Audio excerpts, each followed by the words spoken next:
This is called the David and Nancy Show.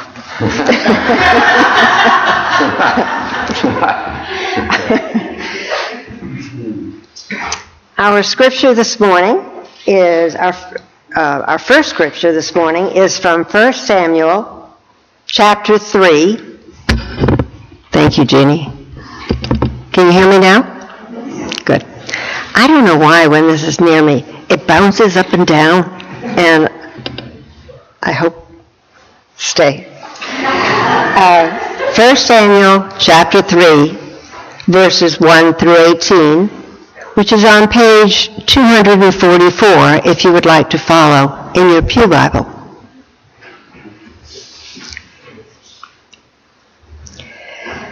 Now the boy Samuel was ministering to the Lord under Eli. The word of the Lord was rare in those days. Visions were not widespread. At that time, Eli, whose eyesight had begun to grow dim, so that he could not see, was lying down in his room. The lamp of God had not gone out, and Samuel was lying down in the temple of the Lord where the ark of God was. Then the Lord called, "Samuel, Samuel!" And he said, "Here I am," and ran to Eli and said, "Here I am, for you called me." But he said, "I did not call. Lie down again."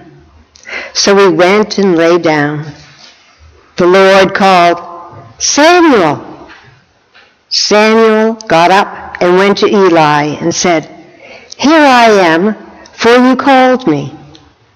But he said, "I did not call, my son. Lie down again." Now Samuel did not know the Lord, and the word of the Lord had not been revealed to him.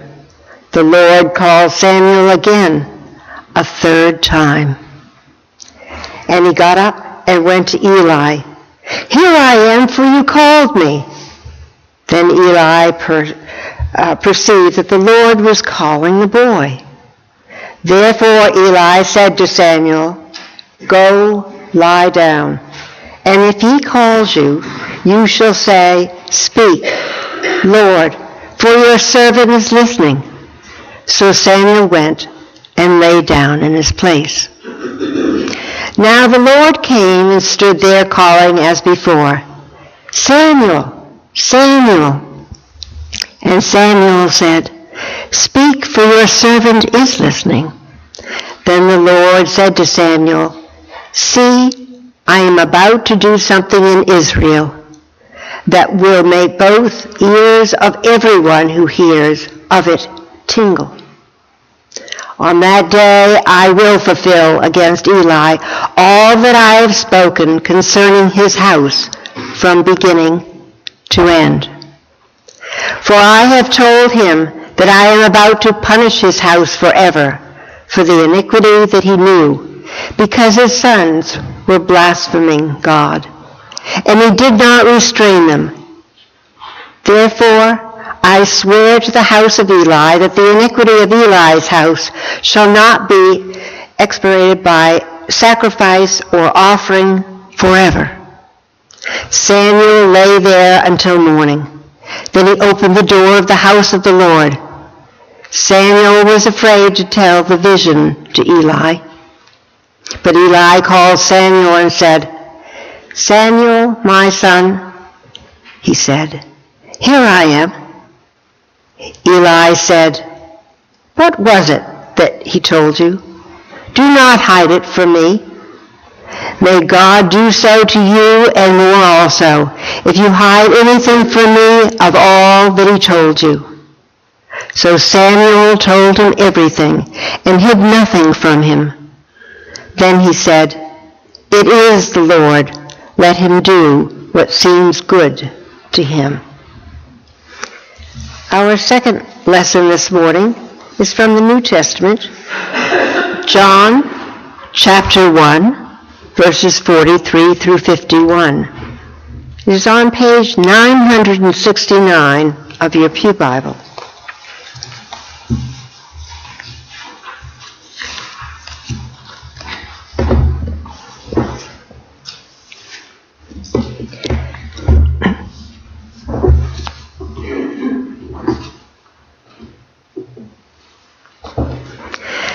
The next day, Jesus decided to go to Galilee. He found Philip and said to him, "Follow me." Now Philip was from Bethsaida, the city of Andrew and Peter. Philip found Nathanael and said to him, "We have found him about whom Moses in the law and also the prophets wrote, Jesus, son of Joseph from Nazareth." Nathanael said to him, "Can anything good come out of Nazareth?" Philip said to him, "Come and see." When Jesus saw Nathanael coming toward him, he said of him, "Here is truly the Israelite to whom there is no deceit." Nathanael asked him, "Where did you get to know me?" Jesus answered, "I saw you under the fig tree before Philip called you." Nathanael replied, "Rabbi, you are the Son of God." Jesus answered, "Do you believe because I told you that I saw you under the fig tree? You will see greater things than these." And he said to him, "Very truly, I tell you, you will see heaven open and the angels of God ascending and descending upon the Son of Man." This concludes our morning's reading. Please join me in singing the Glory Patri.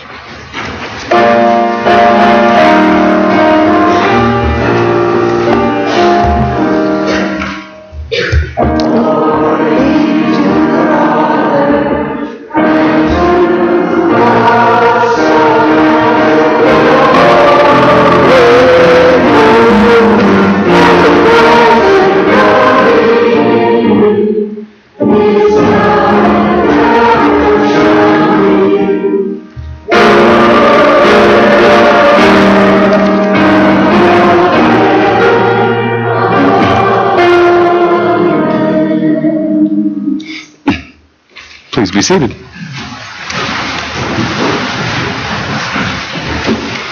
Hearing, listening, and responding to the Spirit's nudge. I already said to you why I use the word nudge, because I think that's a little more palatable. But any of those times that you feel that something gnawing, there's something I'm supposed to be doing, and the question is, what do you do with it? Sometimes you don't notice it. Sometimes I haven't noticed it. And then at other times you do. And then when you do, what do you do with that? Oh, that's crazy. I can't do that. Or that's not in my bailiwick. Or sometimes you sit with it for a while. Interesting. And then at some point, if you stay with that journey, you'll be able to find what your path and your way may be. As we consider Christ's call to those of us that are Christians, and God's call that could be to anyone and all folks, it's much like the story that's told of a young man that felt called from a very early age that he was to be some type of ordained person. And he realized that he was to be a monk. So he looked at what type of orders are out there, Benedictines and Franciscans and Norbertines and all of the different orders that are in the church. And he decided that he would be a member of the Cistercian order, which is a very, very strict order. If any of you have read Thomas Merton, that's the order that he went into. A lot of silence, a lot of prayer, very rigorous, up at 3 a.m. And he applied and was accepted. And this order was so strict within the Cistercian order that because silence was so honored that you would only get to speak 2 words a year. You get an audience with the abbot, and you get to speak 2 words, and that's it. Really, really strict. So he did it. It's hard. It wasn't Disneyland.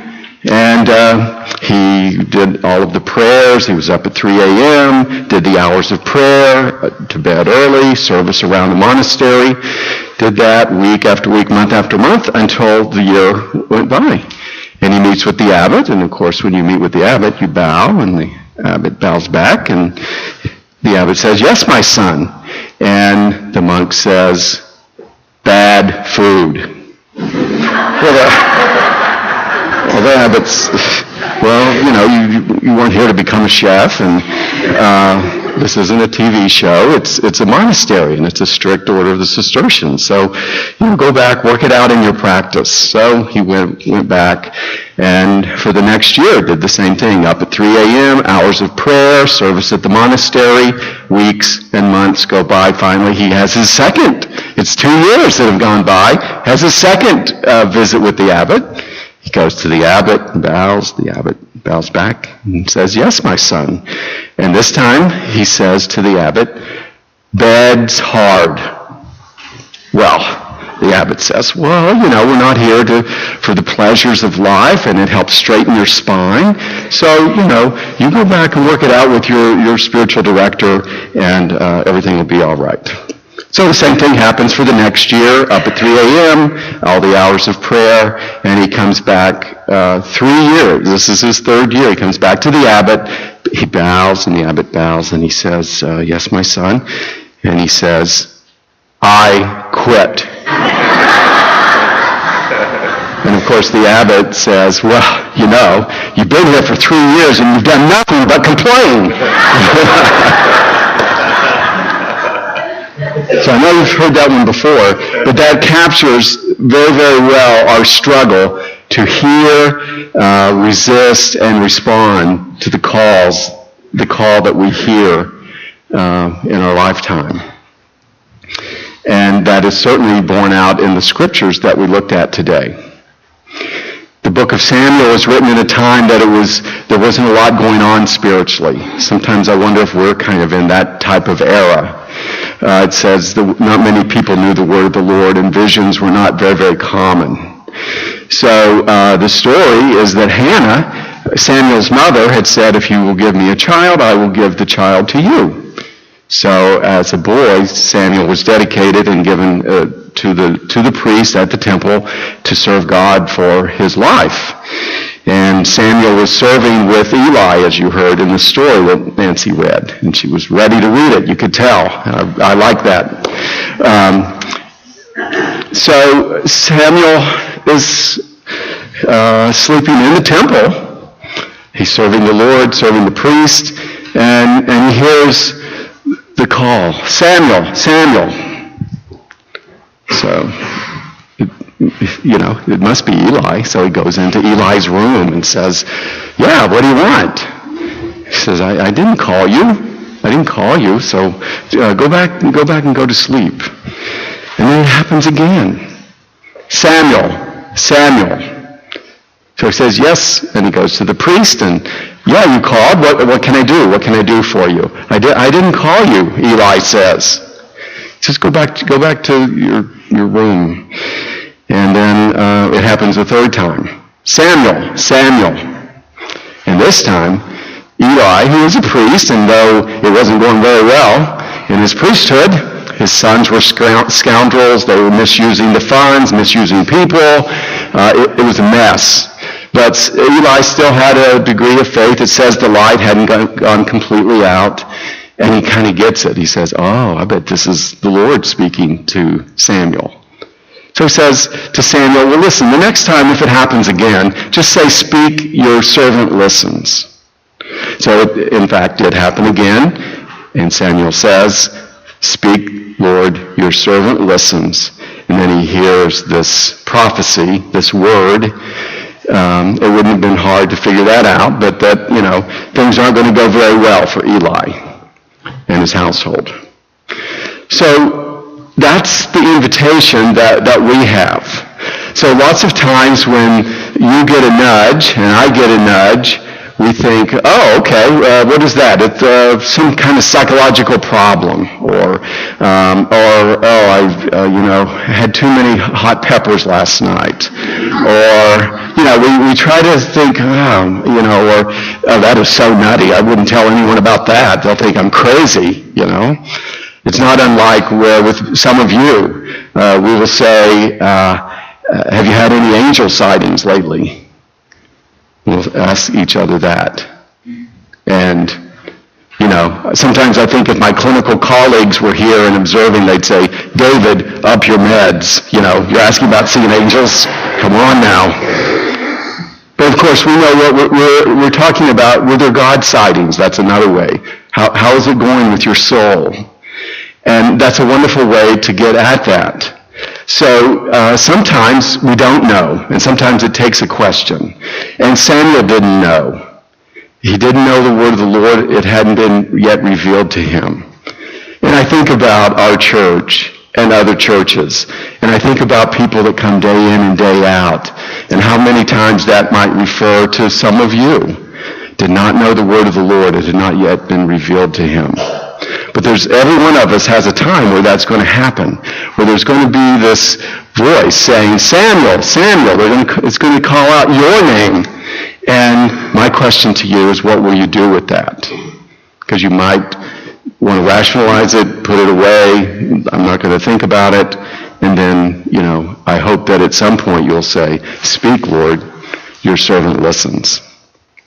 So there's countless examples from our congregation. In fact, I think we have probably percentage-wise more than most. Many of us know that there have been 2 people that have gone into the ordained ministry out of this congregation, Holly Thomason and Dave Jadlocki. And theirs has been a long journey on that path, but they have answered the call, and they have said, speak, Lord, your servant listens. But there's countless people that do work that among the church. God doesn't make a distinction whether you're called to ordained ministry, lay ministry. There aren't those kind of distinctions with God. It's God. For God, it's about what are you to do for God. So I'm aware of someone who had a medical struggle and was just taking care of himself and was kind of isolating. And there were other people in the church that reached out to him and said, well, we're going to be with you. You need to be inside for a while. You need to be kind of isolated, but we're going to be with you. And we're going to come and do our Bible study with you. And through that experience, this person realized the power of somebody just being there and listening and talking about what was going on. And that led this person to think about, oh my goodness, there's a Stephen Ministries program that's happening where lay people are going to be ministering to other people. And before, this person, Burton, had said, when he heard about the Stephen Ministry, he had heard about that and he said, no. That's what he told me, no. But after this experience of having people come into his house, listen, talk to him, he realized there's great power in that. And that no became a yes, that I'm going to be a part of Stephen Ministries. So sometimes that's what I mean about the struggling and resisting. I believe that the resisting is part of the process. I believe every person in the Bible resisted that call. Moses, Abraham, the prophets, even Jesus. Jesus had the temptations in the wilderness. That was a struggle. It was a struggle to affirm and live out his call. So we all do that. That's a part of the process. And it's no different with, you heard the story that Nancy read about Nathaniel. So Nathaniel, he's invited by his brother to come and see this person. You see, it was very strange in those days for a rabbi to say to people, come and follow me. The norm, it did happen a few times otherwise, but the norm is you would sharpen up on your Hebrew or Aramaic, you would be really up on the scriptures, and you would go and almost beg to a rabbi, please let me study with you. And then the rabbi would choose some and not the others. But here's this kind of wild rabbi that's going to people and say, will you follow me? Will you follow me? So that's part of why James and John and Philip and Nathaniel, they would toss down their nets. This just didn't happen. This is too weird. I've got to check this out. And they threw down their nets and followed him and became his disciples. So there's Nathaniel. And I love this statement that Nathaniel says. He says, Philip says to him, hey, I think we found the Messiah. It's Jesus of Nazareth. And what does Nathaniel say? What's his question? Can anything good come out of Nazareth? What a great way of doing resistance. Can anything, oh, come on, this person should come from the big cities or the big universities or something like that. And he's, Nazareth? Come on, give me a break. And Philip wisely says to Nathaniel, well, come and see. Not a bad response. Check it out for yourself. So that's one of the ways that God's call works. Another person was scheduled to be an office angel. And lo and behold, on the Wednesday before she was to do that the first time and to be trained, she was in an accident. Couldn't do it. And of course had to take a long time to mend and heal from that accident. And then about a year and a half later was part of the rep council. And somehow something came up about the office angels. And Evelyn remembered, before my accident, I was going to be trained by Sienna to be an office angel. And not only did Evelyn decide, I want to do that, but she decided she wanted to help organize it, that there was a call by the head deacon or the lead person. We need people to organize it. And Evelyn said, speak, Lord, your servant listens, or the equivalent thereof. I will do it. That's an example of people in our church. And I could tell 20 and 30 stories like that of people who hear a nudge, hear a call, and then decide, okay, I will respond in the affirmative. So, we all have those. It's not limited to those called to ordain ministry, like David and Holly. It's not limited to those few people that I just mentioned, like Burton and Evelyn. It's to everyone. I believe everybody has a unique thing they are to do on this earth. Whether it's a religious thing or not, there's something that you are called to do, and you're invited to do that. My journey was very similar. I know about hearing, I know about resisting, and I know about responding to the call. Growing up in a very religious family, going to church 5 times a week, going to a religious college, there were those nudges along the way. I never thought of myself as a minister, but there were those nudges along the way. One of the things I was aware of, I loved listening to stories. I was a shy, skinny kid in eastern Kentucky and very quiet, but I really did get into hearing people's stories. And whether I was in high school or college or when I was working with the highway department for the state of Kentucky, I loved listening to people's stories. And even if I knew that they were embellishing them, about the fish that got away or that was caught and all of that, I just love listening. My grandfather and grandmother traveled all over the world, and they would tell stories. Especially my grandfather would tell very long stories. And to my other family members' chagrin, sometimes, there he goes again. I was enthralled. I would just kind of sit at his feet and just say, ooh, this is really interesting, out west and up north and wherever they went. I just loved listening to stories. Went to college and seminary, and in seminary, I learned there was this thing called pastoral counseling, where you know what you get to do? You get to listen to people's stories. Oh my gosh! This is heaven. It doesn't get any better than this. And I get paid for it, As a psychotherapist, I listen to people's stories. Now, of course, there's training, and you have to learn your clinical skills and diagnosis and treatment plan. You got to learn all that stuff and to fill out insurance forms. But the heart of it is, I get to listen to people's stories. So that's an illustration of where something that was just innate in me was kind of gradually worked. I fought it, I resisted it, till eventually it just took hold of me. And then it's like, oh, this is what I'm supposed to do. So it happens in so many ways. I just give you a few so that you can personalize this. You hear the story of Nathaniel, of Samuel, of Burton, Evelyn, and David, and we could go on and on and on. So wherever you are in this nudge process, I invite you to listen to it. I invite you to say, speak, your servant listens. And if you're in a phase where you need to resist it, okay, then just be with that, but don't lose the nudge. Don't lose the call. Keep listening to it. We're going to sing a hymn right now, and it's called Jesus Calls Us, or the Tumult. What's a tumult? That's in the midst of our busy lives, Jesus calls us. So I invite you to listen to the Spirit's nudge, and I invite you to say, speak, Lord, your servant listens. Amen.